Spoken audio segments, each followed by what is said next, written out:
criado o cartão de crédito? Alternativa A, no início da década 20. Alternativa B, final da década de 40. Ou alternativa C, início da década de 50. Vai pensando aí. No final do programa, você confere a resposta.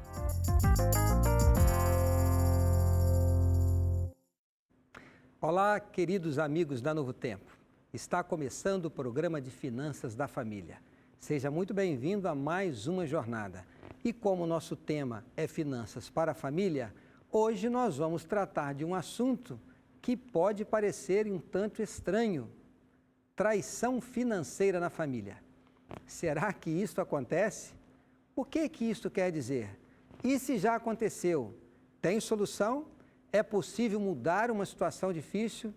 Vamos responder essas perguntas aqui hoje e queremos convidar a você pai, você mãe, você filho, quem sabe você que está aí já gozando da sua aposentadoria. Fique com a gente porque conselhos importantes nós vamos transmitir para que você viva com qualidade de vida na questão financeira e possa ajudar outras pessoas, familiares e amigos que podem precisar sim do seu apoio.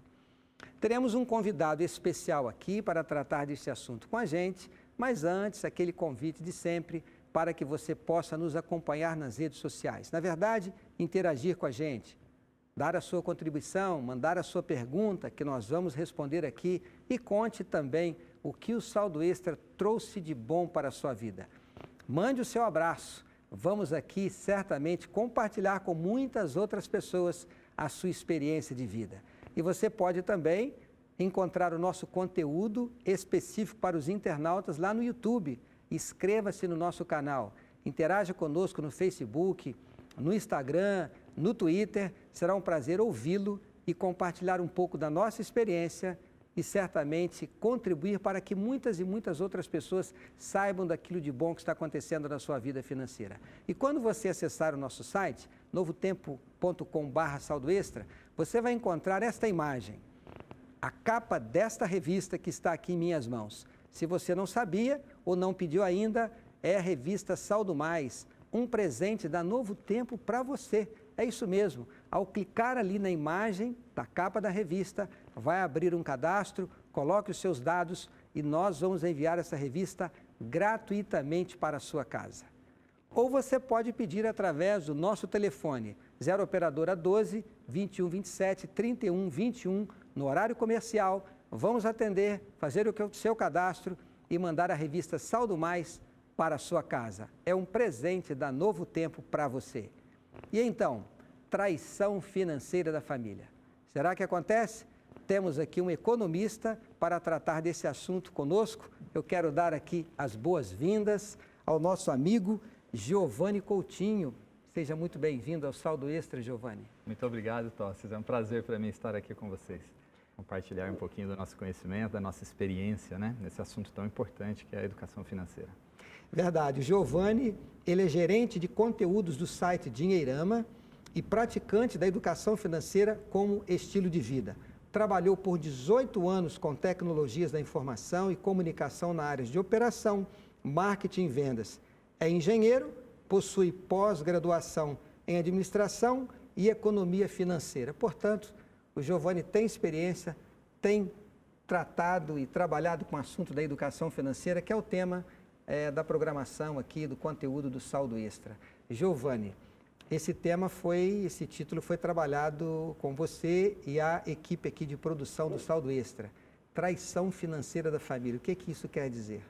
É um assunto que tem aquele viés pesado, né, quando se escuta, né, porque tem vínculo com traição.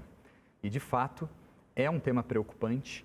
Ele existe e ele acontece quando as pessoas pensam de forma egoísta dentro do casamento. Uma coisa que não cabe, né, dentro de uma relação conjugal, de marido e mulher aí, essa questão do cuidado que se tem que ter em colocar na mesa todas as coisas de forma transparente. Aí começa a ter a ausência dessa transparência e começam a acontecer alguns pequenos delitos na área financeira, no caso. Configura-se, então, essa questão da traição financeira. Mas eu gostaria de voltar um pouco para a gente fazer uma contextualização de como é que se chega num ponto de traição financeira, uma vez que isso não acontece, né, do dia para a noite. Dá para a gente fazer um paralelo muito interessante com os relacionamentos conjugais, né? Na esfera emocional mesmo, né? Lá atrás, quando um casal começa a se relacionar, ele tem um período de namoro, né? É um período que, pelo menos, deveria ser usado para se conhecerem mutuamente. E fala-se de muita coisa, falam-se de planos, falam-se de sonhos, expectativas para o futuro, mas fala-se muito pouco de dinheiro e de como serão feitas, né? Qual o trabalho que será executado para se alcançar esses sonhos, esses planos e etc. Então, cria-se, às vezes, um ambiente bastante romantizado nesses diálogos e pouco prático no que diz respeito a como o casal irá alcançar aqueles tão desejados sonhos, né, e executar os seus planos. O namoro avança, eles ficam noivos, se casam, mas continuam falando muito pouco sobre a questão financeira. Normalmente começa mesmo a coisa a ficar mais prática e até um pouco, né, em termos assim de acontecer algum atrito nas vésperas do casamento, né? Porque aí o evento, a cerimônia envolve dinheiro e já começam a acontecer ali, né, algumas desavenças, talvez alguma, né, dissensão em relação ao que fazer, como fazer, né, de onde virá o dinheiro, né? É a família que vai ajudar, não é? Muitos casais acabam se endividando até para poder fazer uma festa pomposa, né? E aí começam a compreender ali, talvez numa situação, né, que envolve emoção, né, e pouca razão, qual é a importância de manter esse diálogo financeiro. E no caso, a falta dele já começa a gerar aí alguns pequenos problemas. Bem, passa-se essa situação, agora eles começam a vida de casados, que no início é lógico que é muito gostosa, agradável e ainda bastante romantizada, via de regra, mas começam a vir as responsabilidades, começam a vir os gastos, começam a vir os compromissos financeiros. E agora? Começam a haver também alguns comportamentos que se tornam indesejáveis de um em relação ao outro. Porque talvez não conversaram bem sobre isso naquela época do namoro, que era a época de se descobrirem também, né, quais eram, né, as sinergias e as diferenças em relação ao trato com o dinheiro. Se isso começa a crescer de uma forma desordenada, vão chegar a algumas situações em que esse casal, de fato, vai ter desavenças mais sérias. Talvez uma pessoa descontrolada financeiramente case-se com uma que é organizada. Essa que é organizada se incomoda com a desorganização financeira da outra. Obviamente que ela começa a dar alguns, né, toques sutis, depois pode passar para alguma coisa mais direta, depois pode até partir para uma discussão. E se o problema não é resolvido, pode partir para uma solução egoísta. Ou seja, a pessoa se cansa às vezes do comportamento da outra e passa a executar algumas decisões financeiras dentro do casamento por conta própria, atropelando a decisão do outro. Aí sim a gente chega na configuração daquilo que é chamado de traição financeira, que é você tomar uma decisão egoísta em relação ao uso do dinheiro, sem sequer se preocupar com o que o outro pensa ou deixaria de pensar. É uma definição mais genérica e abrangente. Claro que agora, né, dá para a gente explorar algumas coisas assim, né, bastante realistas, até alguns exemplos aí práticos, né, onde isso se configura em maior ou menor escala e as consequências disso.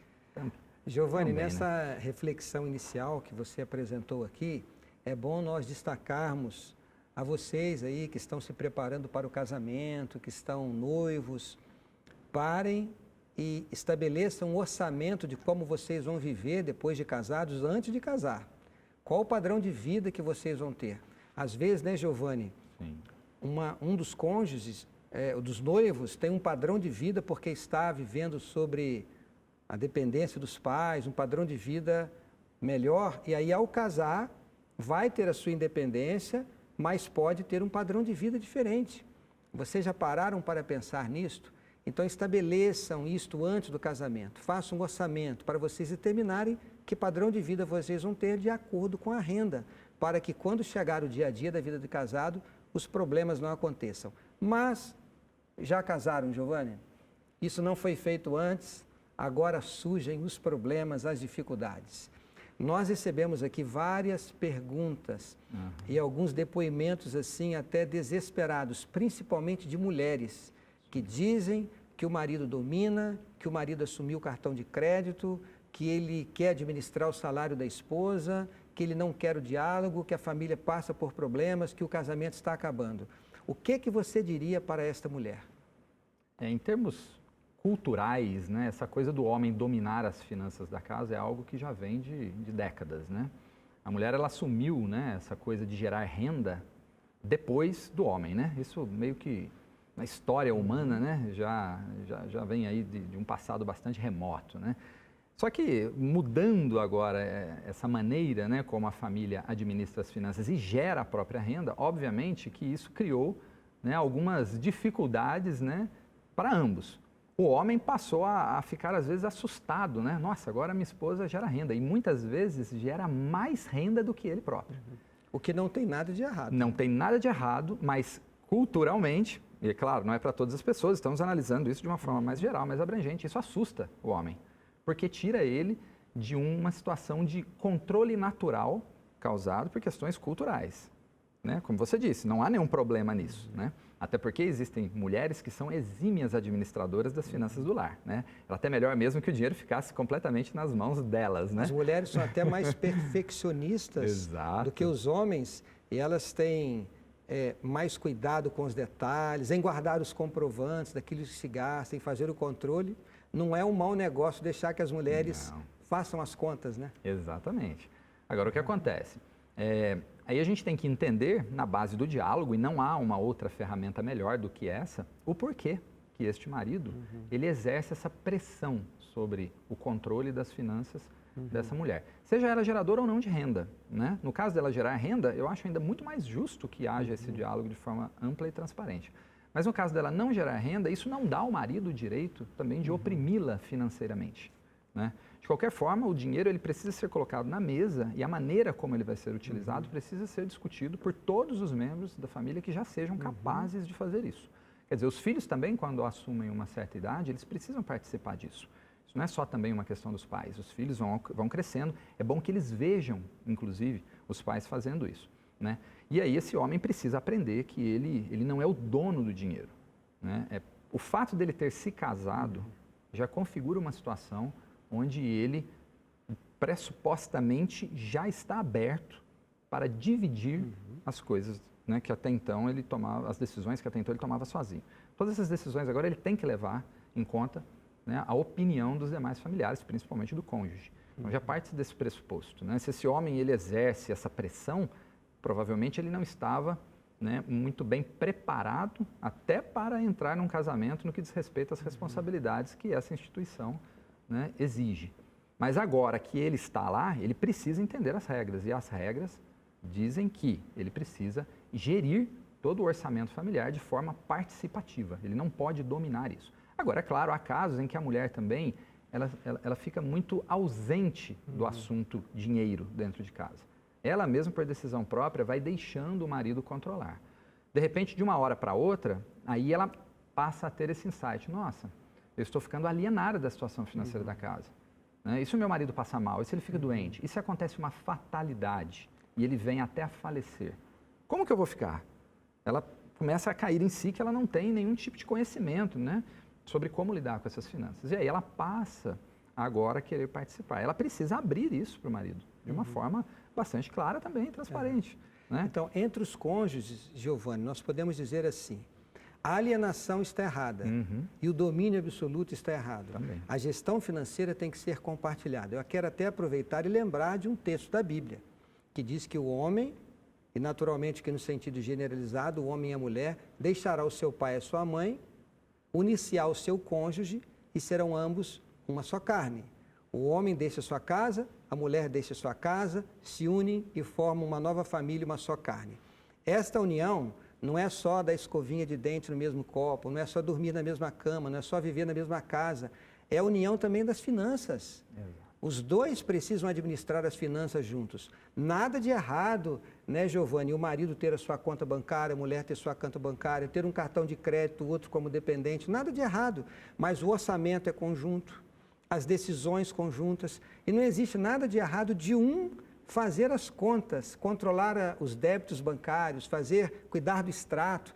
Um pode ter mais habilidade para lidar com o dinheiro, mas isso não quer dizer que ele vai tomar as decisões. As decisões precisam ser compartilhadas. Agora, aquela mãe, aquela mulher que está oprimida, ela deve buscar o diálogo, ela deve ser perseverante, ela deve dar um bom exemplo. Exato. O que mais que nós podemos dizer a esta mulher aflita?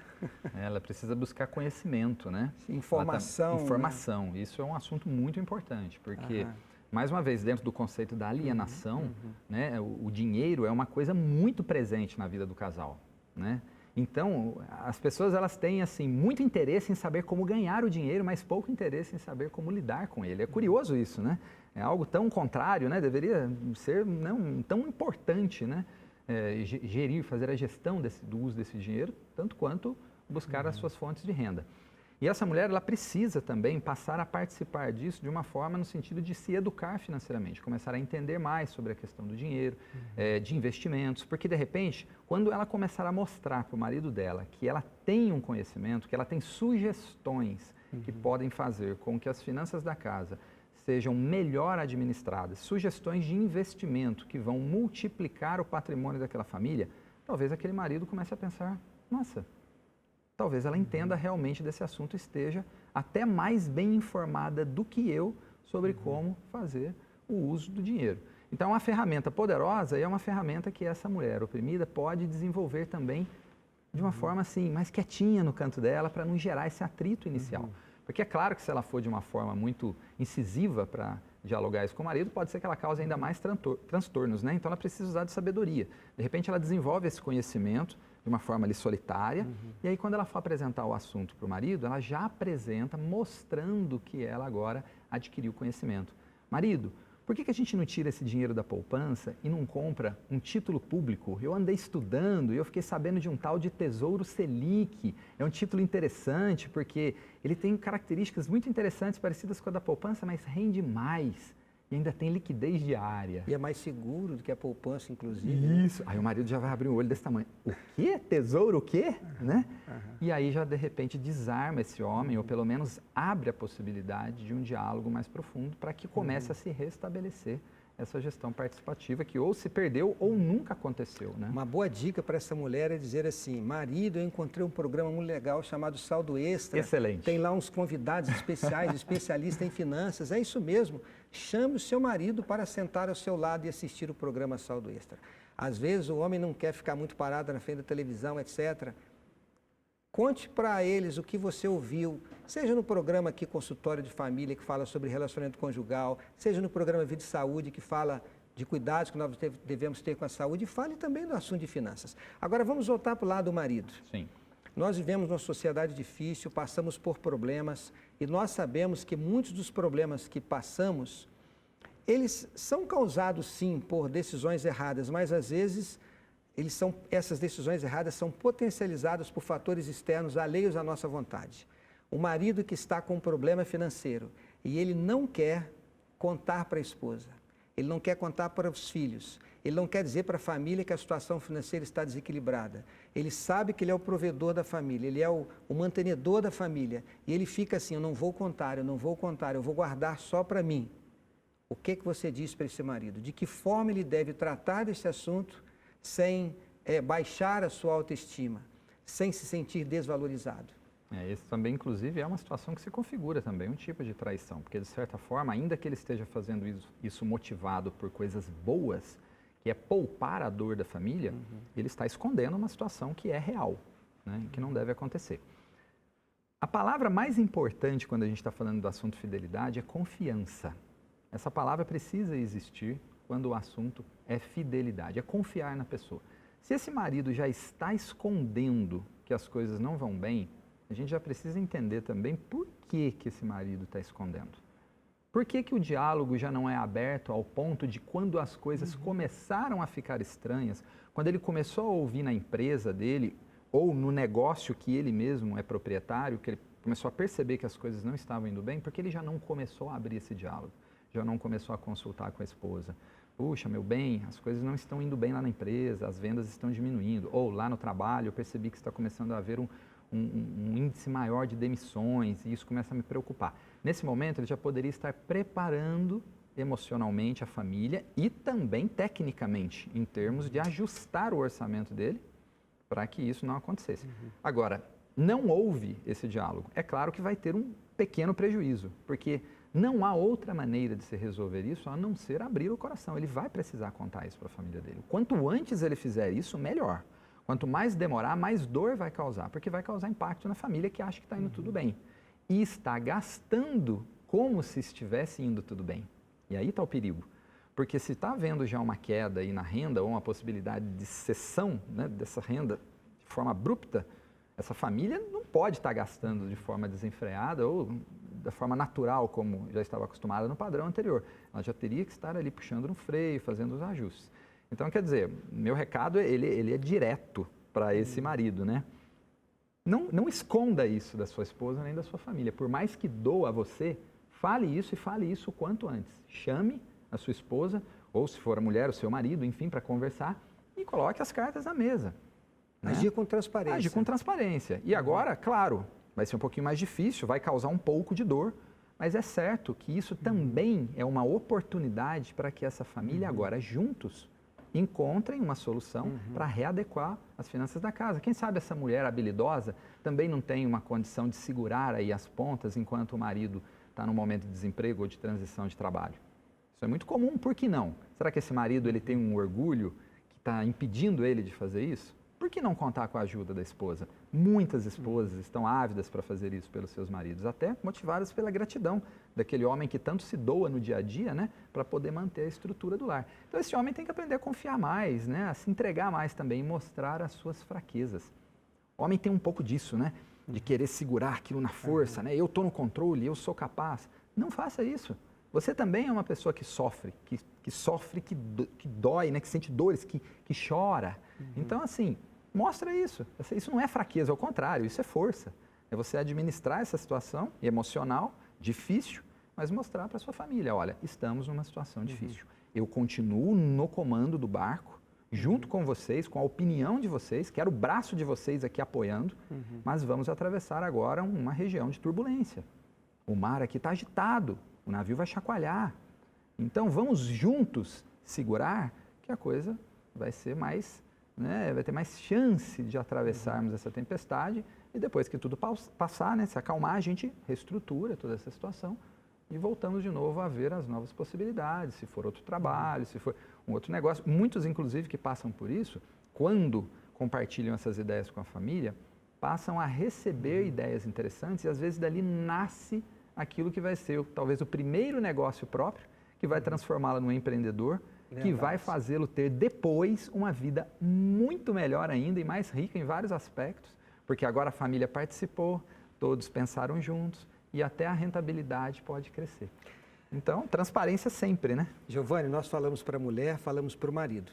Agora o casal está passando por aflição, está passando por luta e dificuldade. Não ter vergonha de pedir ajuda, mesmo que seja dos pais, mesmo que seja de amigos, conselheiros, um líder espiritual, um educador financeiro.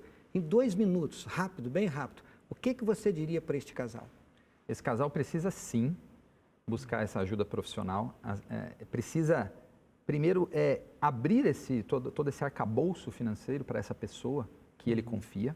Essa pessoa precisa ser uma pessoa que também está numa posição financeira estável, para que ela tenha condições de dar bons conselhos. Eu costumo dizer que a gente precisa sempre andar com pessoas melhores do que nós, para nós aprendermos com essas pessoas.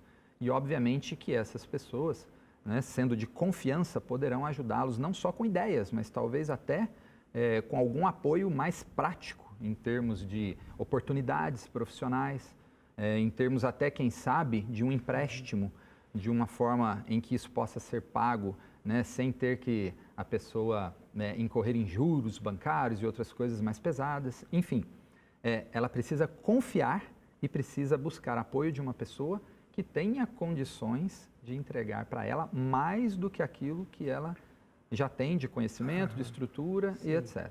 Agora, como que ela vai fazer isso? Claro, ela vai ter que admitir os problemas humildade. Que tem que ter essa postura de aprendiz, de humildade, para poder buscar essa ajuda, porque esse é o ponto mais difícil. Normalmente as pessoas vão buscar essa ajuda quando a situação já está extremamente crítica. Aí não há pastor, conselheiro, educador financeiro que consiga resolver, porque a pessoa chega ali já toda machucada, toda estragada. Quanto antes fizer isso, melhor, não demore. Quanto mais demorar, pior essa doença, esse machucado ele estará. E aí mais difícil será também de curá-lo. Giovanni, o nosso tempo acabou. Muito obrigado. Eu espero poder recebê-lo aqui outras vezes. Que Deus abençoe você, a sua família e todos os seus empreendimentos. Amém. Eu quero dirigir a você mais uma vez com essas palavras finais aqui de Giovanni. Não tenha vergonha de pedir ajuda. Não tenha vergonha de abrir o coração para alguém de sua confiança, seus pais, quem sabe um irmão, um parente que tem uma vida financeira sólida, estabilizada, para lhe dar o apoio. A traição financeira no casamento e na família tem solução. E você vai fazer isso também com a bênção de Deus.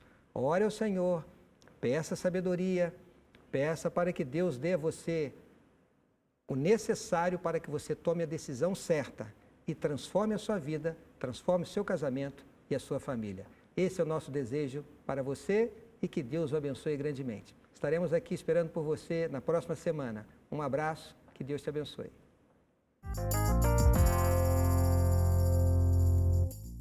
Quando foi criado o cartão de crédito? Se você respondeu a alternativa C, você acertou. O cartão foi criado no início dos anos 50. A sua confecção era de papel cartão, sendo adotado de plástico em 1955. O quiz do saldo fica por aqui. Até o próximo programa. Tchau!